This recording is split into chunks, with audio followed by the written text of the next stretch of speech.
اب جو اچھے اچھے پھل تھے اس کو اوپر رکھ لیے. اب اس کے بعد اس نے بھی اپنا تھیلا بھر لیا تھوڑے سے وقت میں. اب زیادہ ٹائم نہیں لگا اس کو. اب جو تیسرا وزیر تھا نا پیارے بچوں، اس نے یہ سوچا کہ بادشاہ قریب سے بھی نہیں دیکھے گا، وہ تو صرف تھیلا دیکھے گا نا کہ ہمارا تھیلا بھرا ہوا ہے، ٹھیک ہے لایا ہے، یہ کچھ نہ کچھ لایا ہوگا، پھل وغیرہ اچھے اچھے پھل لے کے آیا ہوگا. تو جو تیسرا شخص تھا نا اس نے اب جو ہے گھاس پھوس بھر لیے، اپنے تھیلے کو فل کر لیا. اب تھیلا بظاہر پورا فل ہو چکا ہے.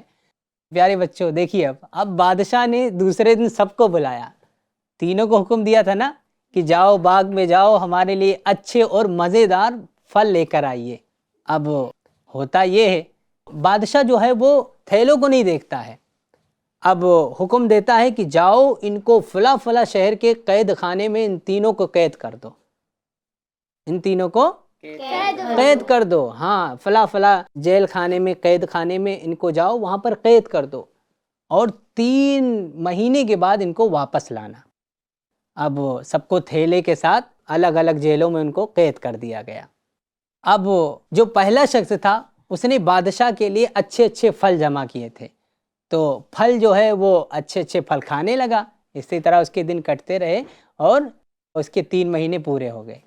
اب دوسرا جو تھا تو دوسرے نے کیا کیا تھا، دوسرے نے کچھ اچھے پھل بھرے تھے اور کچھ کچے سڑے گلے سارے پھل بھر لیے تھے. تو اب وہ پہلے تو اچھے اچھے پھل کھا لیا، پھر اس کے بعد سڑے گلے کچے پھل بچ گئے، تو اب کیا کرتا، مرتا کیا نہ کرتا وہ. تو اب جو ہے وہ کچے کچے پھل سڑے گلے سب کھاتا رہا یہاں تک کہ اس کے بھی دن پورے ہو گئے. اب جو تیسرا تھا، تیسرے نے کیا بھرا تھا، ہاں گھاس پھوس بھرا تھا اس نے. تو اب وہ کیا کھاتا، اس کو کچھ کھانے کو ہی نہیں ملا، جیل کے اندر کچھ تھا ہی نہیں، اس کو تھیلے کے ساتھ ہی بھیجا گیا تھا جو اس میں ہوگا وہی کھائے گا، تو اس کے اندر کچھ تھا ہی نہیں، کیا کھاتا وہ. اب پھر بادشاہ نے حکم دیا کہ 3 مہینے پورے ہو گئے ہیں، جاؤ سب کے حالات اور سب کی خبر لے کر آؤ. اب جس کو بھیجا تھا بادشاہ نے حکم کیا تھا وہ گیا اور سارے جیل خانے جہاں جہاں ان کو قید کیا تھا دیکھا، وہاں پر ان کے حوالے سے پوچھا، ان سے ملاقات کی. تو اس میں سے جو پہلا تھا نا وہ تو باقاعدہ اچھا تھا، ٹھیک ٹھاک تھا، اور جو دوسرا تھا وہ بہت کمزور تھا اور بیمار تھا، اس کو بہت تکلیف ہو رہی تھی، اور تیسرا جو تھا وہ تو مر گیا تھا، تیسرے کا انتقال ہو گیا تھا کیونکہ اس نے گھاس پھوس ہی بھرا تھا. تو پیارے بچوں ہماری کہانی آپ کو کیسے لگی، بہت اچھی، کیسی لگی آپ کو کہانی؟ بہت اچھی. ماشاء اللہ کیا بات ہے. تو بچوں آپ تیار ہیں، آپ سے سوالات بھی کرنے تھے، جیسا کہ شروع میں ہم نے بتایا تھا نا کہ آپ سے سوالات بھی کرنے ہیں، تو آپ تیار ہیں؟ جی ہاں. ماشاء اللہ. چلیے میں سوال کرتا ہوں، آپ اس کا جواب دیں. جی پہلا سوال ہے، بادشاہ نے کتنے ماہ تک قید میں رکھنے کا حکم دیا تھا؟ چلیں جی آپ بتائیے. 3 مہینے. اچھا 3 مہینے تک. جی ماشاء اللہ آپ نے بہت توجہ کے ساتھ کہانی سنی ہے، ماشاء اللہ آپ نے صحیح جواب دیا ہے، سبحان اللہ ماشاء اللہ. جی ایک اور سوال میں کرتا ہوں، ٹھیک ہے، یہ بتائیں کہ دوسرے وزیر کی کیا غلطی تھی؟ جی آپ بتائیں. کہ اس نے یہ سوچا کہ بادشاہ تو پھل صرف اوپر سے دیکھے گا، نیچے تھوڑی نا ایک ایک کر کے اٹھا کر دیکھے گا کہ وہ سڑے ہیں گلے ہیں کچے. تو اس نے صرف اوپر کے پھل کھائے تو وہ بیمار ہو گیا. اچھا بیمار ہو گیا وہ. اچھا صحیح، آپ نے صحیح جواب دیا ماشاء اللہ. جی ہم تیسرا سوال کرتے ہیں کہ تیسرے وزیر نے کیا کیا تھا؟ جی احمد رضا بھائی. تیسرے وزیر نے بس گھاس پھوس کو اپنے ڈھیرے میں بھر لیا تھا. اچھا تو اس کا کیا ہوا پھر؟ وہ مر گیا. پیارے بچوں ہمیں بھی چاہیے کہ ہم کوئی بھی کام کریں تو خوب محنت کے ساتھ کریں. جیسا آپ نے دیکھا نا اس نے کیا کی تھی، سستی کیا تھا، اپنا ٹائم بچانے کے چکر میں گھاس پھوس بھر لیا تھا، کیا ہوا آخر میں انجام؟ مر گیا اور دنیا ہی چھوڑ کے چلا گیا ہے نا. ہمیں اپنے کاموں کو خوب محنت کے ساتھ کرنا چاہیے، خوب اچھے سے اپنا کام کرنا چاہیے ہے نا.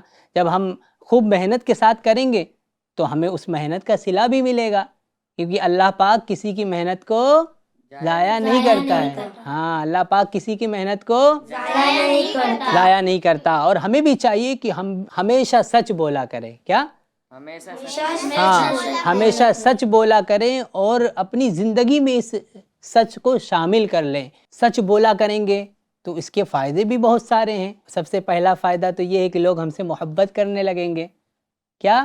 محبت کرنے لگیں گے. ہاں اگر جھوٹ بولیں گے نا تو لوگ پھر ہم سے نفرت کریں گے. کوئی بات ہماری کوئی سنے گا نہیں. ہم جا کے اپنے امی سے بتائیں گے نا وہ فلاں بھائی نے مجھ کو یہ کر دیا ہے، تو آپ کی امی کیا کہیں گی؟ نہیں، یہ جھوٹ بولتا ہے، جھوٹ بول رہا ہوگا. تو ہمیں سچ بولنا چاہیے. اگر ہم سچ بولیں گے تو ہماری باتیں بھی لوگ مانیں گے، اور ہمارا اگر کوئی کام ہوگا تو وہ کام بھی ہو جائے گا. تو پیارے بچوں، آپ نے سنی نہیں وہ والی کہانی جس میں وہ کافی بار آپ نے سنا بھی ہوگا، بہت بار آپ نے پڑھی بھی ہوگی اس کو. کیا کہ ایک چرواہا تھا، وہ بکریاں چرایا کرتا تھا. ایک بار وہ بکریاں چرانے کے لیے گیا تو اسے مذاق سوجا. کیا؟ اسے مذاق سوجا. ہاں، تو وہ مذاق کرنے کے لیے پیڑ پہ چڑھ گیا اور بھیڑیا آیا یا شور مچانے لگا. اب وہاں کے جو کسان لوگ تھے جو کام کر رہے تھے کھیتوں میں، اور جو گاؤں میں تھے، تو گاؤں کے لوگ اپنے اپنے کام چھوڑ کر جلدی اس کے پاس آ گئے کہ اس کی مدد کرے. بھیڑیا آ گیا ہے، ان کی بکریوں کو کھا لے گا، کہیں چرواہے کو نقصان نہ پہنچا دے. تو پھر وہ اس لیے وہ جلدی چھوڑ کر سارے کام آ گئے. اب جب وہاں آئے تو وہ ہنسنے لگا. کیا؟ ہاں، چرواہا جو تھا وہ ہنسنے لگا، کہہ رہا میں نے تو مذاق کیا تھا. اب سارے لوگ غمزدہ ہو کر اور سارے لوگ واپس چلے گئے کہ یہ تو مذاق کر رہا تھا. بیچارے سارے لوگوں نے اپنے کام کاج چھوڑ کر آئے تھے. پھر دوبارہ ایسا ہوا، پھر دوبارہ اس نے مذاق کیا. جب انہوں نے دوبارہ ایسے ہی مذاق کیا تو پھر سارے لوگ آ گئے کام کاج چھوڑ کر کہ ہو سکتا ہے اس بار سچ مچ میں آیا ہو، ہے نا، سچی میں اس بار بھیڑیا آ گیا ہو. تو لوگ اپنے ڈنڈے لاٹھی لے کر وہاں پر پہنچے تو دیکھا کہ وہ پھر ہنس رہا تھا، پھر کہہ رہا مذاق کر رہا ہے وہ. پھر اس نے تیسری بار بھی یہی کہا کہ بھیڑیا آیا، لیکن اس بار اس کے پاس کوئی نہیں آیا. سب اپنے کام میں لگے رہے، اپنے اپنے کام کرتے رہے، اپنے اپنے گھروں پر کام کرتے رہے، لیکن کوئی بھی نہیں آیا. کیوں؟ ان لوگوں نے سوچا کہ اس بار پھر مذاق کر رہا ہوگا یہ. لیکن پیارے بچوں، اس بار بھیڑیا سچ مچ میں آ گیا تھا، سچی میں بھیڑیا آ گیا تھا، اور وہ چلاتا رہا لیکن کوئی مدد کے لیے نہیں آیا. یہاں تک کہ بھیڑیا جو ہے بکریوں کو کھا گیا. جب مزدور لوگ اور گھر کے لوگ اپنے کام سے فارغ ہوئے تو انہوں نے سوچا کہ چلو ایک بار دیکھ لیتے ہیں. جب آ کے دیکھا تو وہاں پر سچی میں بھیڑیا آیا تھا اور اس نے بکریوں کو نقصان پہنچا دیا. تو پیارے بچوں، اس سے ہمیں پتہ لگا کہ ہمیں جھوٹ نہیں بولنا چاہیے. کیا؟ جھوٹ نہیں بولنا چاہیے. جھوٹ بولیں گے تو ہماری کوئی مدد بھی نہیں کرے گا. ایک بار جھوٹ بولیں گے، دو بار جھوٹ بولیں گے تو انہیں لگے گا یہ ہمیشہ بچہ جھوٹ ہی بولتا ہے. تو اللہ کریم ہم سب کو سچ بولنے کی توفیق عطا فرمائے. ہاں، تو آپ اپنی زندگی میں شامل کر لیجئے کہ انشاءاللہ آج سے ہم ہمیشہ سچ بولیں گے. انشاءاللہ عز و جل نہ جھوٹ بولیں گے، اور اگر کوئی جھوٹ بولے گا تو اس کو جھوٹ بولنے سے منع بھی کریں گے. اس سے کہیں گے کہ آپ سچ بولا کرو. تو سچ کے بارے میں اللہ کے رسول صلی اللہ علیہ وآلہ وسلم ارشاد فرماتے ہیں کہ بے شک سچائی نیکی کی طرف لے جاتی ہے. کہاں لے جاتی ہے؟ نیکی کی طرف. ہاں، سچائی نیکی کی طرف لے جاتی ہے، اور نیکی جنت کی طرف لے جاتی ہے. اور بے شک بندہ سچ بولتا رہتا ہے یہاں تک کہ اللہ کے نزدیک صدیق یعنی بہت زیادہ سچ بولنے والا لکھ دیا جاتا ہے. سبحان اللہ. تو پیارے بچوں اور FGN چینل کے ناظرین، آج کے اس کہانی سے ہمیں یہ پتہ لگا کہ ہمیں سچ بولنا ہے اور جھوٹ سے بچنا ہے. صلو علی الحبیب صلی اللہ علی محمد صلی اللہ علیہ وسلم. پیارے بچوں اور FGN چینل کے ناظرین، اگلی بار پھر ملیں گے انشاءاللہ عز و جل ایک نئی کہانی اور ایک نئے سبق کے ساتھ. جب تک کہ اپنا خیال رکھیے اور FGN چینل دیکھتے اور دکھاتے رہیے. صلو علی الحبیب صلی اللہ علی محمد صلی اللہ علیہ وآلہ وسلم.